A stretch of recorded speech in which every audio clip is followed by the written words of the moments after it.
Welcome to the podcast, where we introduce you to incredible humans who share their journeys with the mission to inspire you to harness your own inner tenacity to drive your life and career forward. And now, your host, Rhona Pierce, live from Unleash US in Las Vegas. Welcome everyone to the podcast. This is Rhona Pierce, guest hosting here live from Unleash 2025, straight from the boardroom, thanks to our friends at Fountain. And I'm so excited to be here today with Madeline Lourano, talking about skills-based hiring. How are you doing today? Good, Rhona. Thanks for inviting me to be on the show. I'm excited to be here. Amazing. So, for those who don't know, Madeline is the founder and principal analyst at Aptitude Research.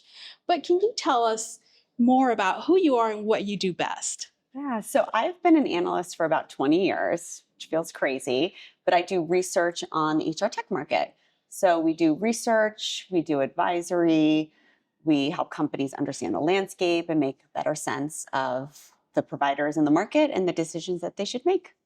Amazing. Mm-hmm. So what drew you to focus on this area? No, it's so crazy because I went to school for international business, so never thought that I would end up in this market, but then ended up working for a consulting firm and working on research projects around globalization, which was a big topic at the time, and then ended up going to a tech analyst firm.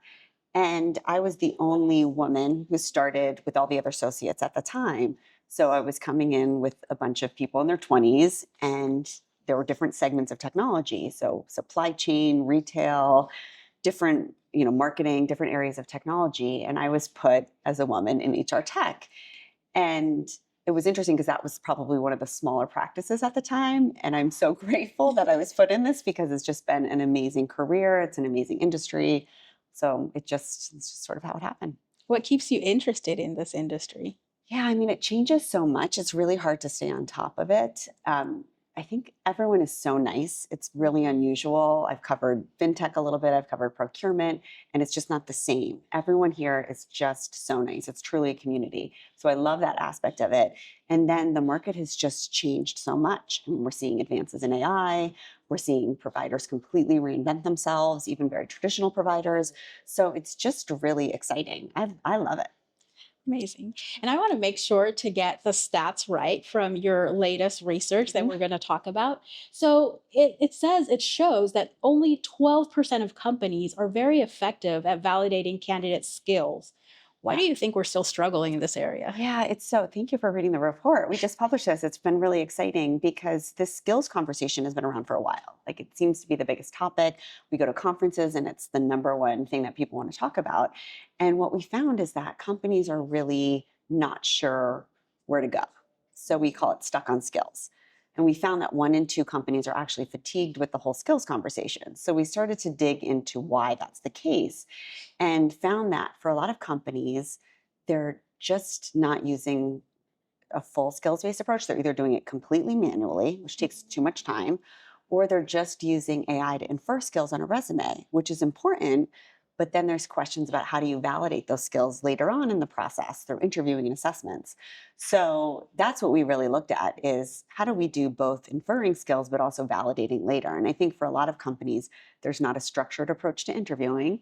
There's not a structured approach to assessments. Every hiring manager does their own thing. And we don't really have data on validating those skills. Do you think... I know you're a researcher, but I'm giving my opinions. Do you think we're kind of obsessed with the whole resume and references thing? I think it's just been our go-to. It's been this backbone of how we recruit is we rely on the resume. And I don't know if people even believe it's the best form of making a decision, but it is how we make decisions. And I'll even give you an example. I did this research project and it's about validating skills and how the resume can't be just the source of truth. But I just went through this associate program. We just hired 3 associates at Aptitude to start working on a lot of our projects. And it was very heavy on the resume. That was the first thing I saw. That's what I was looking for, certain, skills within that resume. Myself, I wasn't using a lot of these AI solutions. That would have been helpful. But, through the interview process, I didn't have a structured interview. and I didn't have structured assessments. I think that would have definitely helped. I feel very good about the decisions that we made and the hires we made, but I think we just get into this pattern of doing things the way we've always done them. And the resume has been around forever. Yeah, it's so interesting. Anytime you try to tell someone like, okay, let's focus on skills-based hiring, the first thing is like, okay, how are we gonna, like you said, use AI to infer the skills from the resume? It's like, is resume really the source of truth for skills?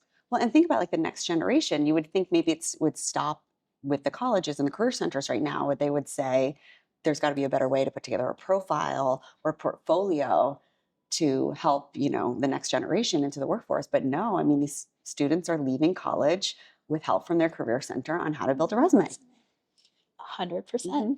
What role should AI and technology in general play in this skills assessment and skills-based hiring that it's not playing right now? Yeah, I mean, I think the good news is that a lot of the providers that are either using AI matching or they're using AI within assessments are using AI. So we're seeing it more and more. I think it's being done in a very responsible way for most providers. So I actually am pretty encouraged with where providers are at with, kind of both ends with the inferring and then the validating. Hey everybody, Adam here from the Podcast. Today's podcast is brought to you by the team at Fountain. Fountain is your full-service frontline workforce management platform. I have to tell you, Fountain's offerings are some of the most robust I've seen for any product in the space. They offer full solutions for hiring, managing, and retention. They are truly a one-stop shop focused on the frontline workforce. They also create informative content using their data. For example, they analyzed a bunch of data from their fast food chains and created a trend report you could download now on their website. They also have a new ebook out called Frontline Voices. There's a lot to dive into. Certainly check it out. And you could learn more at fountain.com, linked in the show notes. Thank you. So what tangible differences are you seeing like in hiring outcomes with companies who are actually validating skills versus just talking about them and like seeing them? Yeah, I mean, we saw improvements in our research. Companies almost 2 times more likely to see improvements in quality of hire, in diversity, equity, and inclusion efforts, in first-year retention. So pretty significant improvements with validating those skills. And it makes sense because when you validate skills, when you use assessments, those are more predictors of performance and job performance than what you would see with keywords on a resume. What's the first step companies should take? If they're sold, we want to start validating. But as you said, sometimes you just don't have the structured interviews. You don't even really know what skills you're looking for. What first step should they take? Yeah, I mean, I think companies have 2 options, right? They can do it themselves and they can look at creating structure around their programs. And for a lot of companies, that does work. For others, it doesn't work because we're not seeing consistency throughout the organization. For others, there are providers that are really, invested in this. They believe in this. They're using AI to help validate skills. And there's options out there. What excites you the most about the future of skills-based hiring? I think what I'm seeing, and I'm seeing at this conference, and I think what excites me, because I'd love to see it more, is that we're not just talking about it and we're not just seeing companies buying into it. We're actually seeing examples and we're seeing ROI with companies taking a skills-based approach. And a couple of years ago, if you attended a lot of these conferences, we just saw presentations of companies that believed in it. Now we're actually seeing presentations from companies that are a year in, seeing results. They're not doing all this work manually. I just did a panel with Twilio, and they've moved to a skills-based organization. They use Eightfold, and they're seeing real results, and they're taking a very employee-first approach to those results. So the benefit is first to the employees, even before the organization. What questions should TA teams that are looking to buy tools to aid them in skills-based hiring, what questions should they be asking? Yeah, so I think for companies like that are looking at validating skills and looking at different providers, you really want to make sure that they're truly an assessment provider. I think that's the key. I mean, we did this report with HireVue. They have a team of IOs. They truly are a science-backed organization. You want to make sure there's science along with this. Yeah. It's not just a gut feeling. And I think that's usually a good place to start. I think often a lot of companies will look at providers and not ask certain questions about the company. I love it when companies will say, all right, how many IOs do you have on staff? What, is your, science? What are you willing to share? How much transparency are you able to provide? And that's, I think, a great place to start. That's a great question for them to start asking. So these questions are going to be a little different. I'm just asking rapid fire questions, whatever comes to mind first. So what's one personal habit or mindset that has helped you stay successful in this space? I think pausing. I think so often we get either excited by something, and this is my personality, it's to get very excited by something, or to get a little turned off to something and be reactionary. I think it's an important exercise for me. It's not easy for me, but I remind myself often to pause, see how something will play out in the market, see how I want to respond to something that I'm excited about or turned off to. But I think that pause element has helped me stay more research focused and a little more grounded. Great advice. What's a myth about skills-based hiring you wish more people would question? That they have to do the work manually. I think a lot of people think, okay, we need to do 3 to 5 years of building out a roadmap, doing a skill strategy, and then we can start looking at technology. You don't need to do that. You can invest in providers to help you accelerate that process. What's one piece of advice you'd give to someone who wants to enter into the HR research space? This is a great question because we're building out this associate program. So we have a lot of associates entering into this now.